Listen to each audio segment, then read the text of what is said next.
네, 안녕하십니까. 골드스타의 황태규입니다. 그동안 여러분들 어떻게 잘 지내셨는지 모르겠네요. 또 이게 영상을 일주일 만에 또 찾아뵙게 되어서 죄송하게 생각합니다. 뭐 이번 달은 그렇다 치고 다음 달부터는 제가 이제 여러분들 위해서 방송을 좀 많이 할 거예요. 업로드도 많이 하고 정확히 날짜는 잡히지 않았지만 뭐 요일도 잡히지는 않았지만 실시간 방송도 무료로 진행을 할까 합니다. 아직은 뭐 계획 단계니까요. 뭐 그렇다는 것까지만 인지를 해주시면 좋겠고요. 자, 오늘 본격적으로 한번 얘기를 해보도록 할게요. 자, 오늘은 그 한화 에어로스페이스에 대해서 얘기를 좀 해볼게요. 한화 에어로스페이스, 인공위성 만드는 뭐 그런 한화 계열사의 업체죠. 이 회사하고 얼마 전에 4일 전에 뉴스가 뜬 거죠. 한화 에어로 스페이스, 뭐 이 회사 옛날 거니까 잠깐 지우고, 이 회사하고 저 세트레가이인가? 세트레가이네요. 쌍시옷이네.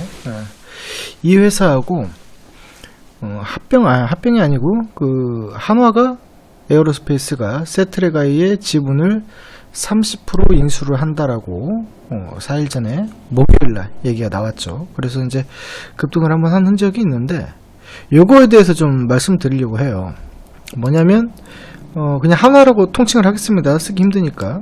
이 한화 입장에서 누구의 지분을, 이 세트레가이의 지분을 30%를 이거를 인수를 한다라는 거죠. 그러면 세트레가이의 입장에서는 돈을 받겠죠. 인수를 하는 그 주식을 줬으니까 돈을 받겠죠. 돈이 생기는 거고, 이게 생기는 거고, 한화 입장에서는 이 돈이 지출이 돼서 주식을 매수하게 됩니다. 그래서 다시 얘기해서 세트레가이의 입장에서는 피인수라는 얘기를 조금 넣을 수 있겠죠.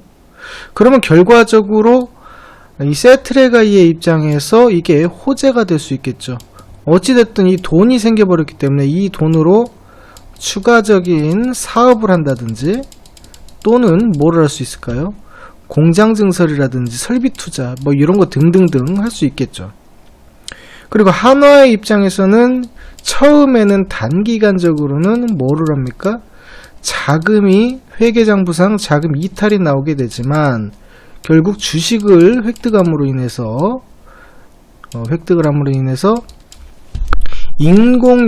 인공위성 사업을 영위를 할 수가 있고, 추가적으로 사업 영역을 확대할 수 있다. 이 사업에 대한 영역을 확대할 수 있다. 이렇게 됩니다. 그러면 단기적으로는 살짝 좋지 않은 이런 얘기가 될 수 있겠지만, 시간이 갈수록 플러스적인 요소, 호재적인 요소가 많겠다. 그렇다고 그러면은 결국 세트레가이도 호재, 한화 에어로스페이스도 호재로서의 작용이 될 수가 있겠다라고 판단을 하는 겁니다. 그럼 주가에 대한 이런 변동이 어떻게 일어나는지 한번 보겠습니다. 그럼 1차적으로 요 세트레가이 같은 경우는 4일 전에 그게 떴죠. 4일 전에 떴으니까 목요일이니까 요 날이죠. 그래서 여기서 이제 급등이 나왔다라고 볼 수 있습니다. 그 다음에 이제 뉴스가 나왔으니까 어떻게 됩니까? 차익 실현 물량이 자연스럽게 나오게 되겠죠. 그러면서 금요일날 차익 실현 물량이 이렇게 나오게 되면서 대량의 거래량을 수반하는 걸 볼 수 있습니다. 그렇다면 단기간에 일단은 호재가 반영이 됐고, 뉴스가 이미 끝났다라고 볼 수 있겠죠. 그렇게 됐다면요, 요 상황에서는 뭐 날짜가 조금 엇갈리긴 했는데, 좀 알아서 계산을 해서 들으세요. 지금 오늘이 일요일이니까 금, 목, 수, 화 이렇게 됩니다. 그러니까 요 부분에서 먼저 빠른 애들이 들어왔다가 차익 실현을 하고 나갔다라고 보시는 거죠. 그러면 요 캔들에서는 어느 정도 조정을 받을 수 있겠다라는 거죠. 어디까지 조정을 받을까라고 봤을 때 이제 주봉하고 월봉을 한번 확인을 해주시면 되겠죠. 월봉에서는 역사적인 신고가인데, 요거를 통으로 읽었을 때 이게 하나의 큰 틀의 박스권이다라고 볼 수 있겠죠. 그래서 박스를 한 33,000원대 돌파를 해서 또 다른 박스 구간을 이만큼 폭에 대해서 그리게 된다. 그러면 이미 고점은 한번 나왔다라고 볼 수 있습니다. 그렇다면 뭐 그래서 끝난 거예요? 아니죠. 그렇지는 않고요. 이 손절가 3만원을 이탈하지 않는 이상 오히려 신규자들이 매수를 해서 여기 박스권의 중심 구간인 4만원 초반대까지 한번 먹어낼 수 있는 그런 구간이 나옵니다. 그러면 이런 경우도 우리가 쉽게 3만원을 손절 잡고 여기에서 받아내서 그 다음에 4만원 한 초반대 여기에서 매도를 하는 그런 전략을 쓸 수가 있겠죠. 물론 시장 여부에 따라서 여기를 이탈을 안하고 다시 한번 반등이 나올 수도 있습니다만 그럴 가능성은 적다입니다. 왜 적을까요? 여기에서 거래량이 이미 발생이 됐기 때문에 반등이 나오더라도 다시 꼬꾸라집니다. 그렇죠.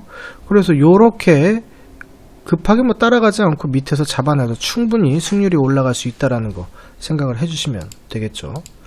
그 세트레가이는 이미 호재가 반영이 됐고 그 눌림을 잡는다. 그런 관점 봐주시면 되고, 그리고 한화 에어로 스페이스 같은 경우는 돈을 썼죠. 그쵸? 근데 장기적으로는 호재다라고 말씀드렸습니다. 그렇기 때문에 요 시점에서 세트레가이 같은 경우는 급등이 나왔는데 요 시점에서 오히려 음봉이 섞이면서 그냥 옆으로 가는 모습을 잠깐 밀집 캔들 만들다가, 그리고 한화 에어로로직스 같은 경우는 금요일날 상승이 나왔죠. 근데 아까 세트레가이는 밑으로 내려갔다 이 말이에요.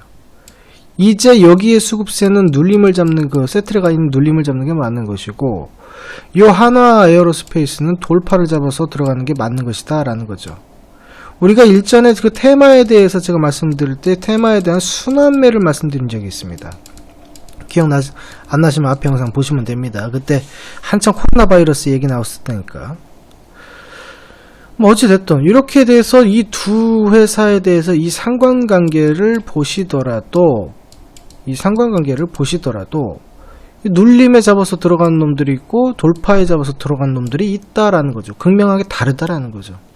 그게 호재와 악재의 선순환이냐, 그 다음 그게 장기적으로 또는 단기적으로 어떠한 영향을 미치느냐, 그거에 따라서 달리 해석이 되기 때문에 이런 현상이 벌어진다 라고 보시면 됩니다. 저는 결과적으로 말씀드리면 한화 에어로스페이스가 더 좋아 보입니다. 사실 그게 제 결론이에요. 왜 그럴까요? 라고 봤을 때는 이미 월봉이라든지 이런 연봉을 보시면은 큰 그림에서 이미 횡보한 다음에 시세를 한번 냈어요. 그 다음에 이제 하락하고 나서 옆으로 횡보하면서 주가가 옆으로 조정을 받는 거 볼 수 있습니다. 그 다음에 여기서 이제 거래량이 굉장히 많이 수반이 된 거를 볼 수 있어요. 그게 이제 코로나 때, 그때 이제 최대의 거래량이 발생을 했죠. 근데 그 지점이 이 박스권의 하단이다라고 보는 거죠. 그래서 이미 바닥이 한번 나와서 확인이 되었다라고 볼 수 있는 겁니다. 횡보 이후에 상승에 대한 기간, 그리고 하락에 대한 기간 이후에 횡보에 대한 기간이 삼박자가 기간적으로 조정이 끝났다라고 볼 수 있습니다.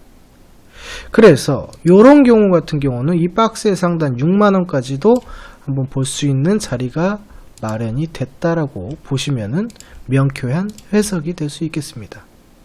그러면 요 캔들에서 바로 따라 붙어야 될 것인가? 돌파는 맞습니다만 여기에서 한번 마주칠 거란 말이죠. 한 4만원 초반대니까 바로 달려갔다가 한번 내릴 겁니다. 한번 내리게 되면은 요 상황에 여기가 라인 부분입니다. 한 35,000원 부분이거든요. 여기에서 매수를 해주시고 3만원은 손절 잡고 대응을 해주신다면 큰 무리 없이 수익이 6만원까지 달려나갈 수 있는 상황이다. 그래서 적지 않은 수익이다. 한 100% 정도 되겠네요. 그 정도가 공략을 할 수 있는 상황이다라고 볼 수 있고, 기간적으로는 대신에 좀 많이 먹으면 그만큼 기간적인 소요가 많게 됩니다. 그쵸? 그렇게 된다면 요거 같은 경우는 빠르면은 6개월에서 늦어도 한 1년 정도만 봐주시면 되겠다라는 겁니다. 그래서 매매하시는 데 있어서 참고를 해주시면 좋겠다라는 겁니다. 자, 그리고 한 가지 더 말씀을 드리겠습니다. 뭐냐면 OCI입니다. 이번에 잘 생각해보세요. 이번에 뉴딜 정책을 하면서 미국에서도 미국에 이제 뭐 태양 뭐라고 그러죠? 전기차라든지 이런 풍력 이런 거로 이미 주가가 급등이 나왔습니까? 안 나왔습니까? 나왔죠. 나왔는데 이 태양광 쪽으로는 이 중동 쪽을 좀 잘 보셔야 됩니다. 아직 태양광이 중동 쪽으로 각광을 받지 못한 상태입니다. 그렇기 때문에 충분히 여기에 OCI 이런 태양광 쪽에 집중을 해주셔야 되는 것이 맞다라는 겁니다. 사실은 제가 뭐 사담이긴 한데 뭐 우리 회원들 같은 경우는 여기를 이제 돌파했을 때 7만원에서 매수 사인이 이미 들어간 적이 있었습니다. 정확히 설명을 다 끝내놓고 바닥 나오는 시그널 전부 다 읽어내면서 했는데, 지금 요거 같은 경우는 단기적으로 이제 조정 라인이 들어왔기 때문에 조정이 한번 들어올 거예요. 어디까지 들어오냐라고 봤을 때 요 9만원에서 8만원 사이의 구간이 분할 매수 구간입니다. 거기에서 매수가 되신다면 장기 추세적으로 우상향할 수 있는 모습이 나올 수 있다라는 거죠. 왜 그런가? 뭘 왜 그래요? 거기서 월봉의 거래량 보면 다 나오는 것을, 그죠? 다 나옵니다. 그래서 여기에서 내려오면은 요만큼이 약 박스의 구간이 될 수 있겠지만 장기적인 추세로는 우상향이 갈 수 있다를 말씀드리고 싶은 거예요. 그러면 이런 거 같은 경우는 우리가 장기적인 투자가 가능하다라는 거죠. 뭐 단기적인 거는 저는 말씀드리지 않겠습니다. 단기적인 거는 요 안에서 매수가 된다면 당연히 여기까지만 보시는 게 단기적인 거죠. 근데 이 이상 보시는 거는 당연히 시간 투자가 더 들어가야 된다 라는 얘기를 드리고 싶은 겁니다. 그래서 뭐 요 정도 한번 참고를 해보시면 좋겠고요.